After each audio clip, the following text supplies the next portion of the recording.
اس کے آنے سے اس واقعے کی کیا ضرورت تھی قرآن پاک میں؟ یہ کیا حاجت تھی یہ تخت والی ساری بات قرآن نے کیوں بیان کی؟ پوچھیں آپ اپنے دل سے بھی اور انکار کرنے والے منکرین سے بھی، اس کی کیا ضرورت تھی؟ وہ جو کہتے ہیں جی ولی کی کرامت کی کیا ضرورت ہے، سیدھی سیدھی نماز پڑھو، روزہ رکھو، حج کرو، زکوٰۃ دو، تو پوچھو ان سے ایک سورت نمل کے اندر اس ساری تفصیل کی کیا ضرورت تھی؟ ختم ہو گئی جب وہ کلمہ جو پڑھ رہی ہے، تو پھر اس سارے واقعے کو رب کیوں بیان فرماتا ہے؟ حضرت سیدنا سلیمان فرمانے لگے تخت چاہیے، اور چاہیے اس کے آنے سے پہلے۔ قال عفریت من الجن، جنوں میں سے ایک بہت بڑا جن بولا، کہنے لگا حضور آپ کا یہ تخت برخاست ہونے سے پہلے لے آؤں گا۔ یہ جو آپ میٹنگ کر رہے ہیں نا، یا فیصلے ختم، کچھ نے لکھا صبح سے شام تک میٹنگ ہوتی ہے اور اس کو آنے میں پتہ نہیں کتنے دن لگیں گے، تو میں یہ برخاست ہونے سے پہلے، اور کچھ نے کہا جی آپ شرط کیوں لگاتے ہیں کہ صبح سے شام تک ہوتی؟ اس جن نے کہا جی آپ 10 منٹ میں فارغ ہو جائیں، آپ فارغ ہوں گے تو تخت آ جائے گا۔ مفسرین نے لکھا ہے کہ جب قرآن کہتا ہے کہ اس نے کہا کہ آپ کے فارغ ہونے سے پہلے، تو اس کا مطلب ہے کہ جب آپ اٹھیں گے یہ جگہ خالی کر دیں گے تو تخت یہاں کیویں ہزاروں میل کا فاصلہ ہے آ جائے گا، پر ہوائی جہاز پہ کارگو کرا کے، جی DHL کے ذریعے کیسے آئے گا؟ وہ آئے گا تو بس آئے گا۔ تو حضرت سلیمان کی تو بادشاہت تھی نا زمانے پہ، فرمانے لگے نہیں نہیں تو لیٹ ہے، تو لیٹ ہے، تو ہمیں جانتا ہی نہیں، ایٹ سٹ تے پکھڑا کوار گندل، اسی اور بھی بوٹیاں جاننے ہاں، یہ تو لیٹ ہے، ابھی ہماری طاقت اس سے زیادہ ہے۔ بڑی کمال بات لکھی ہے لکھنے والوں نے۔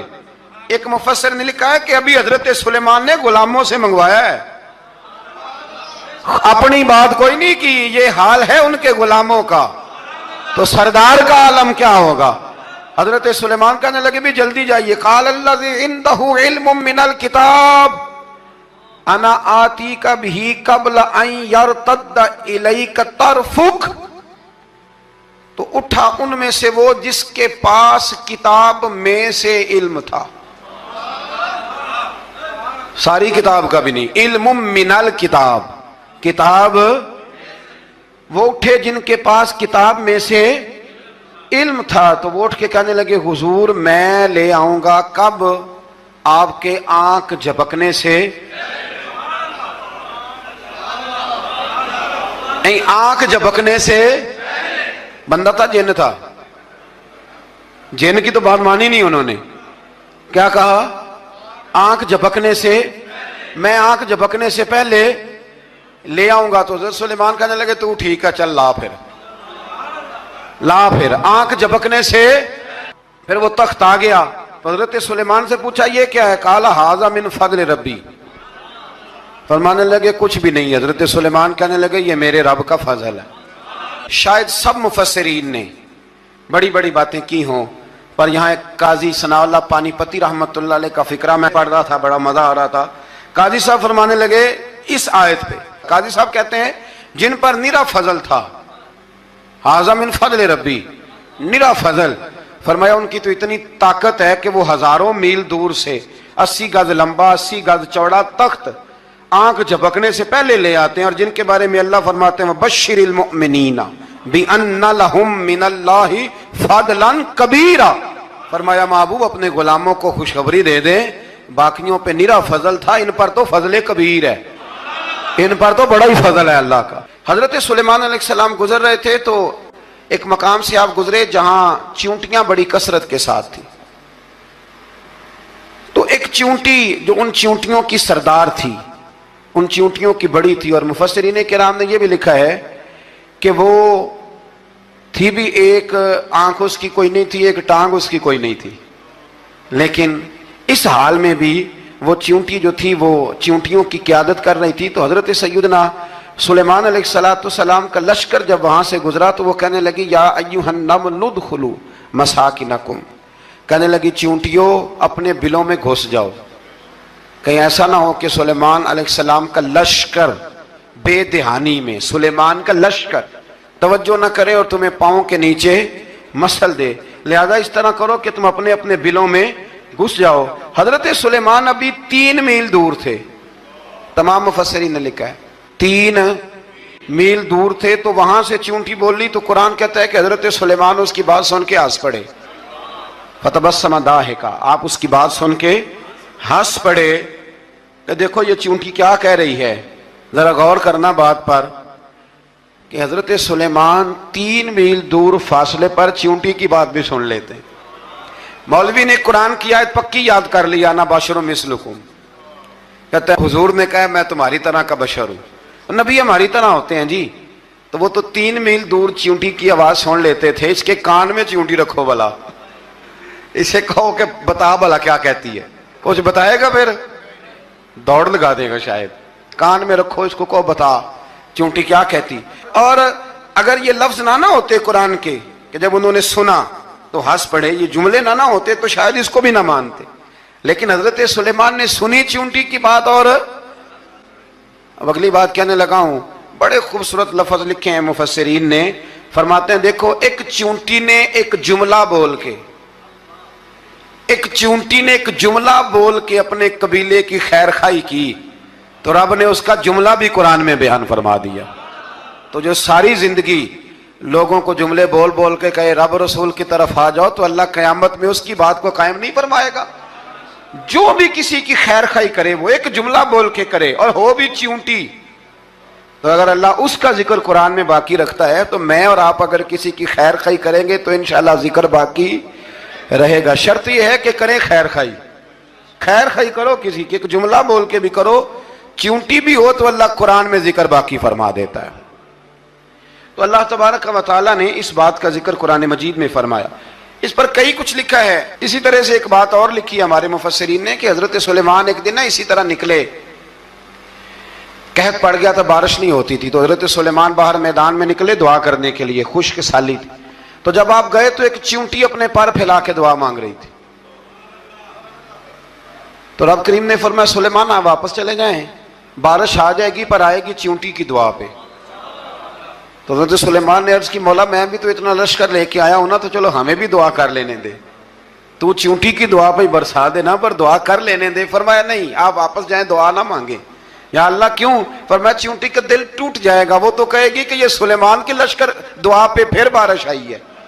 تو آپ نہ کریں تاکہ اس کے دل میں یہ بات رہے کہ نہیں میرے رب نے میری دعا پہ ہی بارش فرمائی ہے. آپ جائیں, آج بارش آئے گی پر آئے گی چونٹی کی دعا پہ. تو جو چونٹی بارش کی دعا کرے قوم کے لیے, اللہ اگر اس کا ذکر قائم رکھتا ہے تو جو اپنی قوم کے لیے ہدایت کی دعا کرے. اور کبھی کبھی گردن جھکا کے دیکھا کرو کہ دل میں رسول اللہ کی امت کا درد کتنا ہے. اگر کہیں حضور کی امت کا درد ہے تو پھر انشاءاللہ ذکر قیامت تک باقی رہے گا. پھر انشاءاللہ قیامت تک آنے والی نسلیں بھی آپ کا ذکر کریں گی اگر حضور کی امت کا درد سینے میں موجود ہے.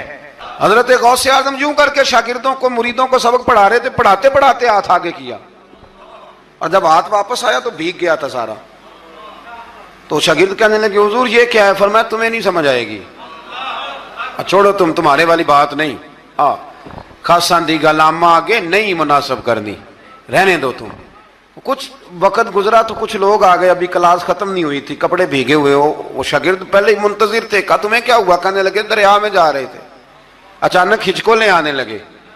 تو ہم نے کوئی کسی بے عمل کا بازو تو نہیں نہ تھاما, ہم غوث اعظم کے ماننے والے ہیں. تو دریا میں کہا یا شیخ عبد القادر جیلانی شیئا للہ, اللہ کے راستے میں مدد کرو. تو کہنے لگے بس ایک ہاتھ ہی آیا ہے, اور یوں کشتی کھینچ کے باہر نکالی ہے. تو اب وہ شاگرد سارے چپ کر گئے, کہنے لگے جواب کیوں نہیں دیتے؟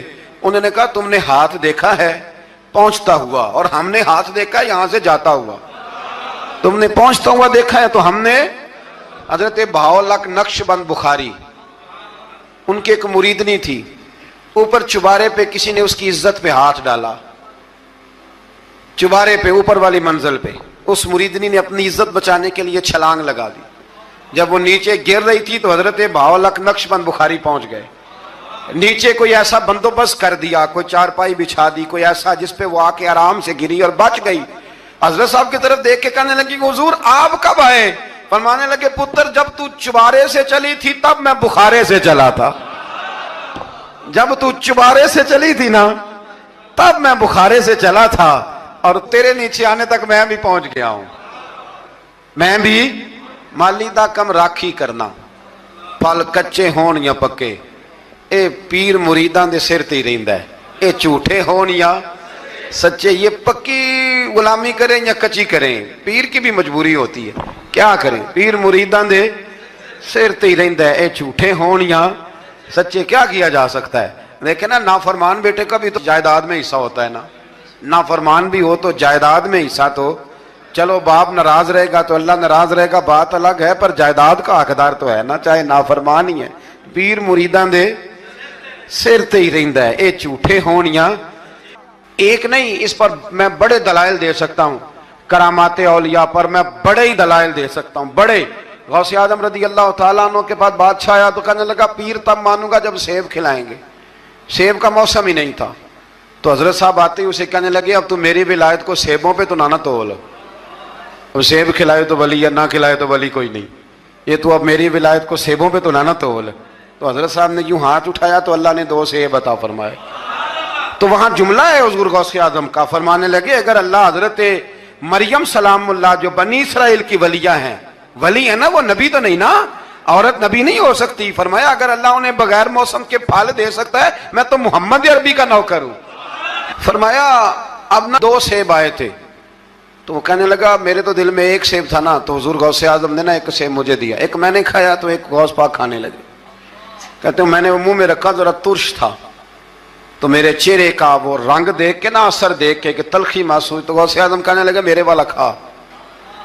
تو 1 انہوں نے کاٹ کے ٹکڑا دیا, کہتے کھایا تو بڑا میٹھا تھا. تو میں نے کہا حضور آئے تو دونوں ہی غیب سے ہیں, تو آپ کے والا میٹھا ہے, میرے والا کڑوا ہے. تو آپ فرمانے لگے آئے تو دونوں غیب سے تھے, پر ایک کو ذرا ظالم کے ہاتھ لگ گئے ہیں نا, اس کو تنبیہ بھی کر دی کہ ظلم سے باز آ جا, تنبیہ بھی کر دی. فرمایا ہاتھ ظالم کے لگے اس لیے ترش ہو گیا, سیانا بن. 1 نہیں 20 درجنوں.